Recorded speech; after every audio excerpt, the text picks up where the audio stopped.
काचही बाँस के बहंगिया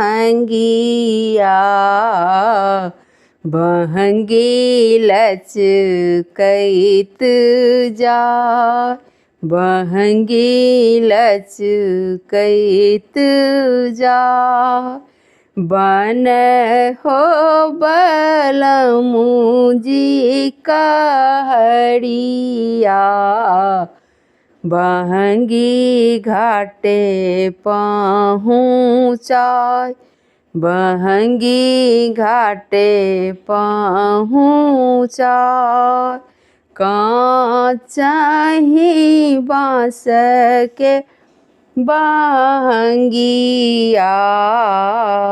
बहंगी लचकैत जाय बहंगी लचकैत जाय रहिया में पूछै बटोहिया बहंगी किनका के जाय रहिया में पूछै बटोहिया बहंगी किनका के जाय आन्हर छैं तू बटोहिया बहंगी छठी माई के जाय आन्हर छैं तू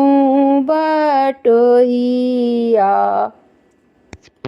ई बहंगी छठी माई के जाय ई बहंगी छठी माई के जाय छठी माई के होई छै बरतिया सब अर्घ दैल जाय छठी माई के होई छै बरतिया सब अर्घ दैल जाय सब अर्घ दैल जाय काचही बाँस के बहंगिया बहंगी लचकैत जाय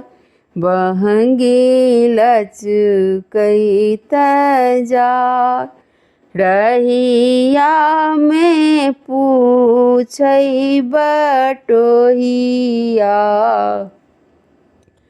ई बहंगी किनकर जाय रहिया में पूछै छै बटोहिया ई बहंगी किनकर जाय ई बहंगी किनकर जाय आन्हर छैं तू बटोहिया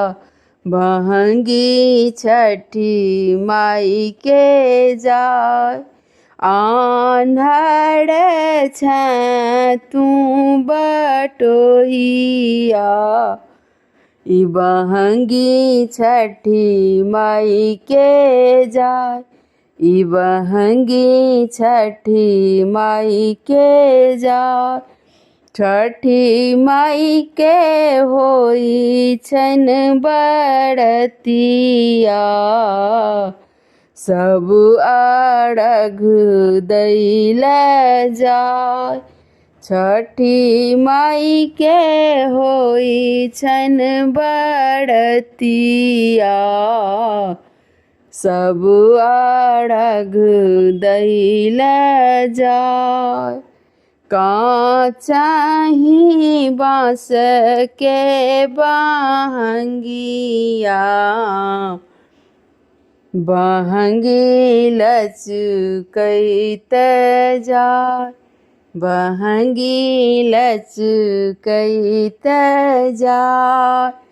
बन हो बलमुजी कहड़िया, बहंगी घाटे पहुँचाय। बहंगी घाटे पहुँचाय। धन्यवाद। यदि नीक लागल हुए तो हमरा चैनल के सब्सक्राइब और लाइक्स कऽ देबै, शेयरो कऽ देबै, सब गोटा गेथिन। और कमेंट बॉक्स में जरूर छठी मैया लिख देबै। सुनऽ के लेल धन्यवाद।